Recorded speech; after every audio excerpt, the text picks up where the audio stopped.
This is EPCOT, the animated history. EPCOT was Walt Disney World's second theme park, opening on October 1st, 1982. Previously named EPCOT Center, the park was the idea of a permanent World's Fair that would have different pavilions showing off the past, present, and future. EPCOT stands for Experimental Prototype Community of Tomorrow.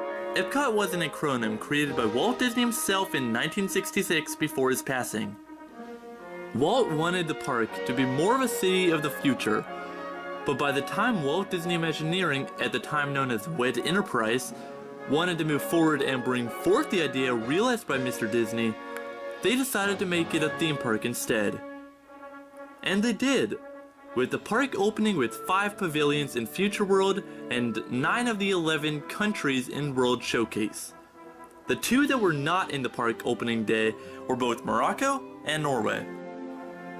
The 5 pavilions in Future World that were in the park on opening day were Spaceship Earth, Communicore, Universe of Energy, World of Motion, and The Land. Only 2 of the 5 are still open today. It was then in 1983 when the park added 2 more pavilions 1 year after the park's opening, with the addition of the Imagination Pavilion and Horizons. But unfortunately, it was in 1999 when Horizons closed due to a rapidly growing sinkhole causing structural damage, and the ride was ultimately shut down. It was later replaced with Mission Space in 2003. It was in 1889 when the park opened yet another pavilion centered around the idea of life. The Wonders of Life was born. Sadly, this pavilion closed in 2007 and is now just an empty circular building used seasonally for things like the Flower and Garden Festival and the Food and Wine Festival, which are both held annually at the park. The reason why this pavilion closed was because its star attraction was a motion-based simulator called Body Wars. But due to an attendance drop from newer simulators like Star Tours and Mission Space, the ride and the entire pavilion was shut down with no warning of doing so. Back to the park's original 5 pavilions though. It was in 1996 when World of Motion closed, and it was in 1999 when Test Track opened in its place. It was in 1994 when Humanicore closed, and soon reopened as Innoventions.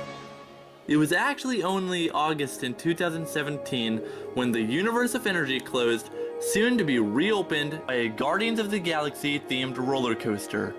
As for Horizons, well, you already know about that one. But why did all these pavilions close? One word: sponsorship. The one thing that all these attractions shared in common was that they had to rely on sponsorships to keep them updated and new. But when a sponsor would drop out and Disney would struggle to find a replacement, the pavilion would be shut down. This has been the main reason for the closures at every single pavilion at EPCOT. Over time, I feel like the park has lost hope of being a better future and a showcase of amazing technologies driving forward the spirit we all knew was inside of us.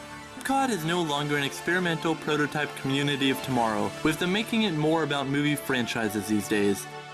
With the Seas of Nemo and Friends, Frozen Ever After in the Norway Pavilion, and soon to be a Ratatouille ride in the France Pavilion and a Guardians of the Galaxy roller coaster.